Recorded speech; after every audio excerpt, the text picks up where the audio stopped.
After decades in the spotlight, you might believe that there is nothing more to learn about the golden icons of Hollywood.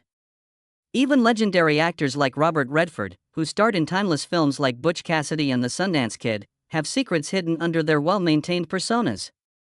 For years, both admirers and detractors have contemplated the unseen facets of his life and career, attempting to piece together the person behind the charisma. Redford, now 87, has finally opened up, illuminating private thoughts and secrets that were previously off-limits. We will examine these disclosures in detail in this video, revealing the little-known sides of a real titan of the film business. Charlie Robert Redford Jr., whose real name is Robert Redford, was born in Santa Monica, California, on August 18, 1936. This was not the case for Redford, who had to deal with severe health issues, the most significant of which was polio at the age of 11. The most important period in his life that he treasures was when he became unwell. He cultivated his viewpoint and toughness during that period. Redford's mother, Martha Hart Redford, died of a combination of septicemia when he was 18, causing him to experience grief for the second time. He was profoundly altered by this, one of the most devastating blows in his life, which showed up in his emotional growth and professional aspirations. Despite the early setbacks that severely hampered his artistic and athletic abilities, he showed a strong passion for both that served as a diversion from his personal issues. Redford originally attended Colorado University on a baseball scholarship, but his excessive drinking eventually followed him around, forcing him to leave the school and the scholarship to be revoked. But he wasn't deterred anymore. The setback just encouraged him to travel, and he ultimately went to Europe. During this period, he gained a new perspective on the world and even strengthened his artistic abilities. Once he was back in the United States, his acting career took off. His acting career was supported by the American Academy of Dramatic Arts in New York, where he attended. As one of the greatest actors on Broadway, Redford's early theatrical experiences in the late 1950s were crucial in unlocking his art. The breakthrough for Neil Simon came in the late 1960s with his masterpiece, Barefoot in the Park. He portrayed Paul Bratter, a newlywed husband, in it. This helped establish him as a rising star in the theater industry.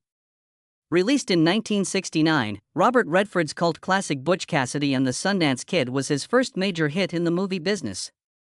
Errol Flynn co-starred alongside Newman as Butch Cassidy in this movie, The Sundance Kid. Paul Newman plays this character. A significant contribution was made by Redford and Newman's relationship, which was made special by their captivating chemistry. Critics hailed their portrayal of the two endearing, disdainful characters, which helped Redford rise to prominence in the film business. In Redford's career, Butch Cassidy's success in The Sundance Kid is also a turning point in American filmmaking during the period of some changes. The success of the classic movie is further enhanced by Newman and Redford's excellent chemistry and the suspenseful, humorous, and adventurous plotline of the movie. Redford's ability to connect with viewers was also emphasized, which enhanced his standing as a talented actor who would often bring in money for the producers. The box office success of this movie served as a springboard for subsequent Hollywood careers. From then on, he continued to appear in All of the President's Men and The Sting, two of the prominent film genres of the 1970s. Each role enhanced his reputation and revealed a new aspect of his talent as he displayed his acting ability. The Sting gave Redford the opportunity to collaborate with Paul Newman once more, which was a huge plus that helped establish both actors as on-screen heroes for years to come. This film, which is set in the 1930s, is around two professionals who are skilled in deception and robbery. Redford's portrayal of the gregarious and money-spinning scammer Johnny Hooker received praise and earned him an Oscar nomination for Best Actor. The movie won 7 Academy Awards, including Best Picture, and it placed in second place to Titanic in terms of total revenue for the year. The film further solidified Redford's reputation as one of the top box office performers. The appearance of Renu Redford on the set of The Sting inadvertently caused a delay in the filming process. Redford's skill is one of the things that sets him apart in this production, according to The Hollywood Reporter's most recent episode of the It Happened in Hollywood podcast, which commemorated the film's 50th anniversary. But in the end, the film was a hit, and Redford's lone failure was failing to arrive on time for the filming. He was actually frequently 40 minutes late.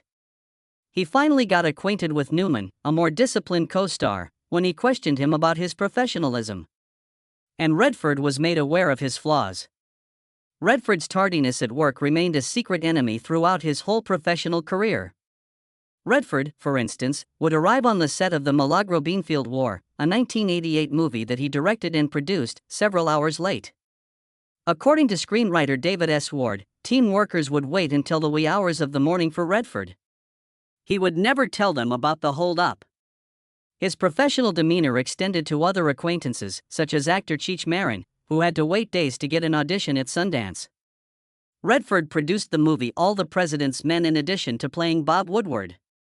Redford therefore developed himself as a producer in addition to an actor with his production.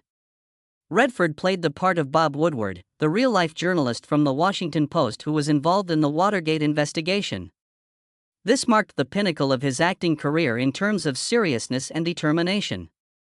High praise was given to the film for its realistic portrayal of history and gripping story. 4 Academy Awards were given to it, demonstrating the importance of the press in American society. But that's not all. The 1985 film Out of Africa, which starred Meryl Streep and Redford, was based on the autobiographical novel Isak Dinesen by Karen Blixen. With a sweeping love drama set in colonial Kenya in the early 20th century, this picture, which was directed by a well-known filmmaker, took home 7 Oscars, including Best Picture of the Year. In addition to becoming a movie star, actor Redford modeled the qualities of adventure, optimism, and introspection in the role of big game hunter Denise Finch Hatton. His acting abilities were showcased in these films. Additionally, his roles had a significant influence on the society and cinema business of the time. His performance in this movie earned him an Oscar, and Hollywood was at last beginning to take him seriously. Robert Redford's impact on the film industry, especially his skill as a director, extends beyond his on-screen persona. His first directing effort, Ordinary People, 1980, may be the most well-known since it earned him an Academy Award for Best Director. Additionally, it took home the Best Picture Oscar. The video looks closely at the complex relationships between family members who are grieving and feeling guilty. A hallmark of a filmmaker who was clearly well-versed in handling a tale, Redford's delicate and compassionate approach to delving into his character's inner landscape set a high bar for his subsequent directing endeavors. After Ordinary People was a success, he went on to discuss a lot of other parts of the narrative. Robert was able to convey his profound comprehension of human situations in the 1992 film A River Runs Through It, which was based from a Norman Maclean novella. Set in the rural Montana of the early 20th century, the adolescent twins are brought up under the watchful eye of their father, the town minister. It featured breathtaking images together with a creative examination of their lives and brotherly love. After it was released, the film became wildly successful. In 1994, he directed The Quiz Show, which was his next major production. Another side of Redford that was displayed in this show was his interest in complex moral dilemmas. The movie depicts real-life quiz show scandals from the 1950s and examines how people's ambition for wealth and fame resulted in widespread corruption behind the scenes. The film Quiz Show received positive reviews and received nominations for Best Director. At the age of 87, Robert Redford has publicly shared his thoughts on his work decisions, his private life, and his experience with celebrity, demonstrating a profound sense of introspection and reflection. In a recent interview, Redford clarified that while fame comes with many benefits, privacy and individuality are nonetheless lost. One of the most well-known actors, Robert Redford, is an unusual example of someone who never watches his own films. He said he grew up in a rough area of Los Angeles and that he and his pals would watch movies to mock them in a 2015 interview with Today. And the vision of himself as a member of the audience mocking his own performance kept coming back to him. Seeing himself on film makes him uncomfortable, which is why he doesn't watch his own work. Redford has discussed the perils of celebrity culture as well. He distinguished 3 phases of success: losing oneself entirely to this objectified identity, becoming an object to others, and starting to perceive oneself as an object if one is not careful. In a conversation with his grandson Walker, he stressed the value of humility. Redford reflected on how his ascent to popularity with Butch Cassidy and the Sundance Kid made him wary of losing himself to fame when he was suddenly recognized. In order to control his famous position without letting it change his character or viewpoint, he explained coming up with a personal plan. But compared to his career, Robert Redford's personal life has been far more tumultuous. Redford has 4 children with Lola Van Wagenen, whom he married in 1958. The love and sadness that filled his family life had a profound effect on his life and profession. Redford was permanently scarred by losing his first kid, Scott, to SIDS, or sudden infant death syndrome, a few months after his birth. A strong feeling of resiliency and a perspective on life that prioritizes the personal over the professional, however, were born out of this early emotional loss. He experienced yet another setback in 2020. James, his son, tragically passed away at the age of 58 from bile duct cancer. The family was going through a very difficult time and needed privacy during this, Cindy Berger, a Redford spokeswoman, disclosed. According to Berger, Jamie was a loving father, husband, and son. Through his art, his films, his children, and his love of environmental preservation, he managed to survive. James's death had its cause early in life. James Redford, a filmmaker, was diagnosed with primary sclerosing cholangitis, a rare autoimmune liver disease, after combating liver-related health issues since childhood. Following 2 liver transplants, he founded the James Redford Institute for Transplant Awareness in 1993 with the goal of educating people about organ and tissue donation. He founded the Redford Center with his father in 2005 to support filmmakers who create films addressing environmental issues. James is survived by his wife, Kyle, of 32 years, and their 2 children, Dylan and Lena, who served as his primary sources of support. Redford, who is famous, tried to keep his kids out of the spotlight by sending them to a normal school and bringing them up outside of the movie world. His propensity for filming family-oriented stories throughout his career is reflected in this decision. He often spoke about the balancing act required to have a happy family because of his acting and directing duties. He separated from Van Wagenen in 1985, and 6 years later he wed Sybil Zagers, his lifelong companion. And ever since, he has kept his family first and withdrawn from the limelight. Being a good father and a trustworthy person to his children was my greatest wish, Redford said.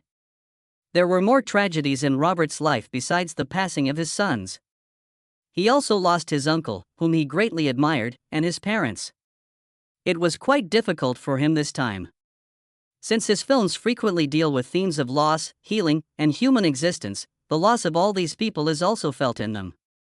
The Sundance Film Festival was founded in 1981 by Robert Redford as a division of the Sundance Institute, which he founded to give independent filmmakers a platform to exhibit their work in spite of the financial restraints that mainstream theaters frequently impose. Park City, Utah, is home to Sundance, which quickly rose to prominence in the film industry. The festival was born out of Redford's desire to encourage artistic expression in movies. He had previously directed unorthodox films that were never backed by Hollywood's mainstream. He so used Sundance as a means of helping people who were similar to him. As of right now, Sundance has grown to be the biggest independent film festival in the U.S., and by bringing independent films to a larger audience, it contributes significantly to the global film industry. Having brought several filmmakers to international recognition, Sundance has had a significant influence on independent filmmaking. Among the directors are Quentin Tarantino, whose career took off after the festival's screening of Reservoir Dogs, and Steven Soderbergh, whose 1989 Audience Award-winning first film Sex, Lies, and Videotape. These accomplishments highlight Sundance's function in identifying and assisting filmmakers whose work could otherwise go unheard in the conventional studio structure. In addition to supporting feature films, the festival also supports documentaries. Documentaries that examine difficult issues, such as The Cove and An Inconvenient Truth, are given a forum. These movies were not just a hit at the festival but also went on to become worldwide sensations with an impact that extended beyond the realm of film. Redford has undoubtedly contributed to contemporary filmmaking with the aid of Sundance, highlighting the value of creative freedom and artistic integrity. A new generation of filmmakers has emerged as a result of the festival's diversity in voices and narratives, one that isn't scared to take risks and pursue novel storylines. Robert Redford has received numerous accolades for his work as an actor and activist, particularly for Native American rights, political concerns, and environmental protection. In addition to raising awareness of some issues, his activism has resulted in a substantial shift in public policy. Redford became involved in environmental issues in the 1970s. Taking use of his prominent position, he became an advocate for conservation and renewable energy. Strongly advocating for the anti-nuclear campaign, he was instrumental in mobilizing public opposition to the development of nuclear power facilities in California. New, more stringent laws pertaining to nuclear energy and other energy sources were established as a result of his work. His efforts don't stop there, though. Redford has stood steadfastly for American Indians throughout his life, emphasizing the importance of preserving their culture and independence. By supporting the establishment of the Native American Preparatory School in New Mexico, an effort to enhance Native American children education, he has been advancing Native American arts and education through a variety of programs. Additionally noteworthy is Redford's political engagement, particularly his support of environmental legislation. He has frequently been asked to speak before the U.S. Congress on issues related to climate change and environmental preservation. His advocacy was crucial in the passage of numerous important laws aimed at preserving threatened species and reducing industrial pollution. In addition, he launched a campaign against the Keystone XL project, arguing that it would have catastrophic ecological repercussions, using his power.